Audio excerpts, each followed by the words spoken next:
So I decided we'd put the two speeches together, and we'll take a look at one, we'll take a look at the other. In other words, this is what the media didn't report on, this is what the media didn't say, very controversial things by Barack Obama that was never reported on, versus the big speech, which I believe was done out of political expediency. We'll let our audience decide. Let's show them side by side.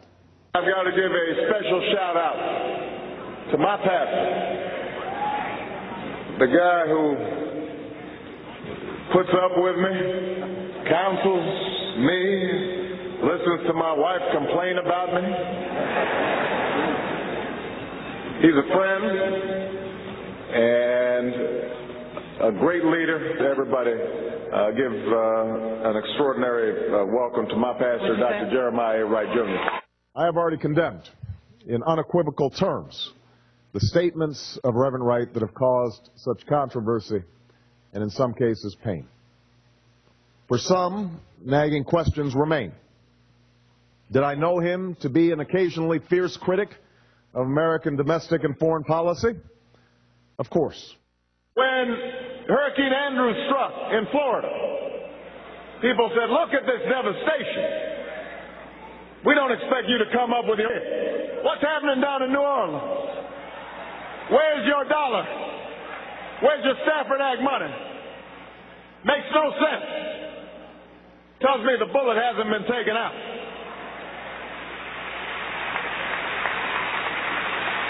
Tells me that somehow the people down in New Orleans, they don't care about as much. Reverend Wright's comments were not only wrong, but divisive. Divisive at a time when we need unity. Racially charged at a time when we need to come together to solve a set of monumental problems. Problems that are neither black or white or Latino or Asian, but rather problems that confront us all. And when it comes to faith, we've been told that all that matters is what divides us. Evangelicals, don't be talking to mainland Protestants. Black church, different from the white church, had stories about Trinity United Church of Christ because we talked about black people in church. Oh, that might be a separatist church. Catholics can't be getting together with Protestants or Muslims or Jews. Now let me play that through this prism, and that's when I interviewed. And remember, Reverend Wright, he was in the audience. This is June. He was disinvited from the invocation when Obama announced he's running for president. Came on my show 2 months later. This was the last interview that Reverend Wright did. Hear what he said about black liberation theology and, you know, what he goes on to say in that particular clip there, because we talk about black people in church. Here was my exchange with Reverend Wright. This is on the website today. Well, let me just inform our audience, and I want you to respond if you can. It says commitment to God. By the way, I'm with you, and I hope you'll pray for me, Reverend. Commitment to the black community. Commitment to the black family. Adherence to the black work ethic.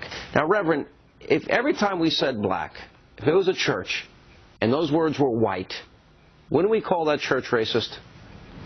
No, we would call it Christianity. We've been saying that since there was a white Christianity. We've been saying that ever since white Christians took part in the slave trade. We've been saying that ever since they had churches and slave castles. We don't have to say the word white.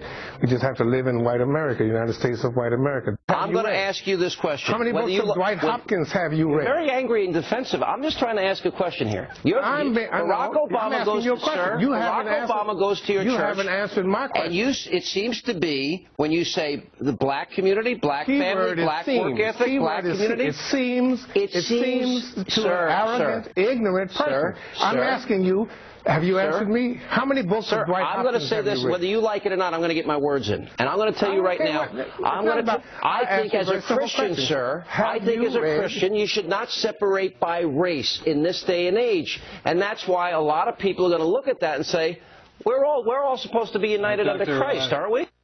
Now, it goes into black liberation theology, which we examine, and there might have been one other interview that he did after that, but I don't remember which one. But black liberation theology, you know, the black community, the black this, the black that, and I'm asking him about, and then he's praising him here, but then he gives this other speech. Did he just say those words in Philadelphia to make the controversy go away? What does he believe? Well, let me just say, I believe that Jeremiah Wright married Michelle and Barack Obama 20 years ago tomorrow. I believe that was their anniversaries tomorrow. Amazing.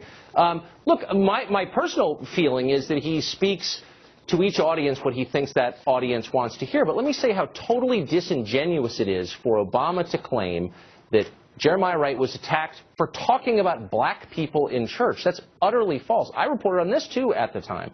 People had very specific concerns about the nature of black liberation theology. It wasn't talking about black people in church.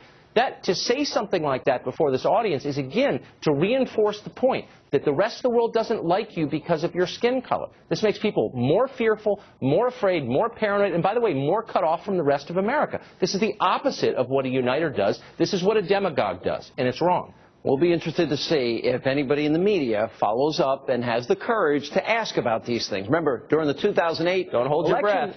2008 election cycle, he was asked one time about Bill Ayers. And he just got a guy he started his political career in his house, gave speeches with, sat on boards with. He's just a guy in the neighborhood. Acted like he barely knew him. And he still got away with it. We'll follow up. Tucker, thank you. The full 40 minutes on the Daily Caller. And coming up, continued reaction to the explosive new